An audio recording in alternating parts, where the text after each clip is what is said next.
Hello मेरे shining stars. तो आज हम कर रहे हैं सचित्र हिंदी व्याकरण कक्षा 8 by Amit publishing house Eduraise series. तो प्यारे बच्चों, आज हम करेंगे अध्याय 28 अपठित गद्यांश। अपठित का अर्थ है जो पहले पढ़ा ना गया हो। अपठित गद्यांश में निर्धारित पाठ्यक्रम से अलग गद्य खंड देकर उस पर आधारित प्रश्न पूछे जाते हैं। इसका अभ्यास करने से भाषा की पकड़ मजबूत होती है। अपठित गद्यांश के उत्तर देते समय निम्नलिखित बातों का ध्यान रखना चाहिए। पहला है, दिए गए गद्यांश को 2-3 बार ध्यान पूर्वक पढ़ना चाहिए। पूछे गए प्रश्नों के उत्तर गद्यांश में से ही ढूंढकर अपने शब्दों में लिखने चाहिए। प्रश्नों के उत्तर संक्षेप में और सरल भाषा में देने चाहिए।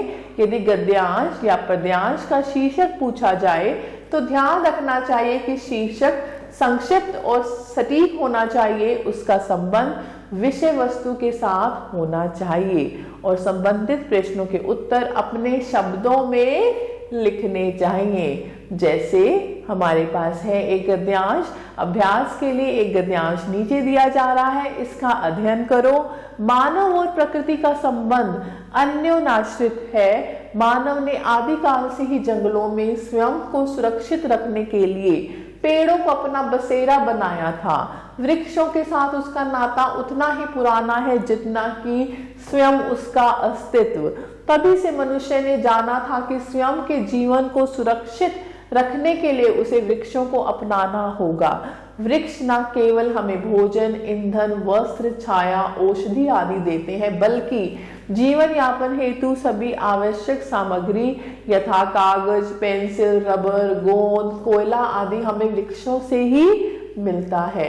इतना ही नहीं, वृक्ष कार्बन डाइऑक्साइड जैसी विषाक्त वायु को आत्मसात कर हमें प्राणदायिनी ऑक्सीजन देते हैं। यही कारण है कि ऋग्वेद और अथर्ववेद जैसे ग्रंथों को पूज्य बताया गया है।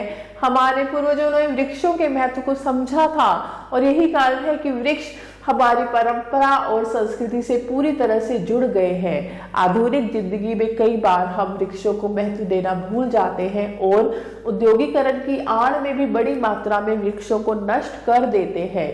परिणाम स्वरूप पर्यावरण में होने वाले परिवर्तनों ने हमें चेतावनी दी है कि यदि हम अपना जीवन बचाना चाहते हैं तो हमें वृक्षों को बचाना होगा।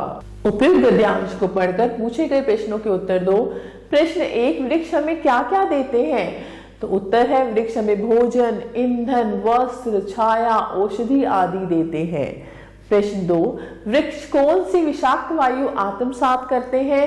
वृक्ष कार्बन डाइऑक्साइड जैसी विषाक्त वायु आत्मसात करते हैं। प्रश्न 3, गद्यांश में आए 2 वेदों के नाम बताइए, ऋग्वेद और अथर्ववेद। वृक्ष हमारी परंपरा और संस्कृति से कैसे जुड़ गए हैं? ऋग्वेद और अथर्ववेद जैसे ग्रंथों में वृक्षों को पूज्य बताया गया है। हमारे पूर्वजों ने भी वृक्षों के महत्व को समझा था। इसी कारण वृक्ष हमारी परंपरा और संस्कृति से जुड़ गए। प्रश्न 5, विलोम शब्द लिखिए। आवश्यक, जीवन, व्यवस्थित, छाया। आवश्यक, अनावश्यक, जीवन, मृत्यु, व्यवस्थित, अव्यवस्थित, छाया, धूप। अब आपकी बारी। आपके पास गद्यांश है, जैसे लाल बहादुर शास्त्री का जन्म उत्तर प्रदेश के रामनगर के एक साधारण परिवार में 2 अक्टूबर 1904 को हुआ। इनके पिता शारदा प्रसाद एक स्कूल में अध्यापक थे। शास्त्री जी की मां सरल स्वभाव की महिला थी। उनमें सच्चाई, स्वाभिमान और देशभक्ति की भावना कूट कूट कर भरी थी। शास्त्री जी के बचपन का नाम नन्हे था। बाल्यकाल में इन्हें कई कठिनाइयों का सामना करना पड़ा। जब शास्त्री जी केवल 1.5 वर्ष के थे तभी इनके पिता का देहांत हो गया। इनके परिवार पर मुसीबतों का पहाड़ टूट पड़ा, परंतु शास्त्री जी की मां इतनी स्वाभिमानी थी कि उन्होंने किसी के आगे हाथ नहीं फैलाया। वे उन्हें लेकर अपने पिता के घर चली गई। नाना हजारी प्रसाद शास्त्री जी को खूब लाड़ प्यार करते थे, परंतु शायद किस्मत को यह भी मंजूर नहीं था। अभी शास्त्री जी 4 कदम चलना ही सीखे थे कि नाना ने भी इनसे अपनी उंगली छुड़ा ली। शास्त्री जी का भविष्य फिर दोराहे पर आकर खड़ा हो गया।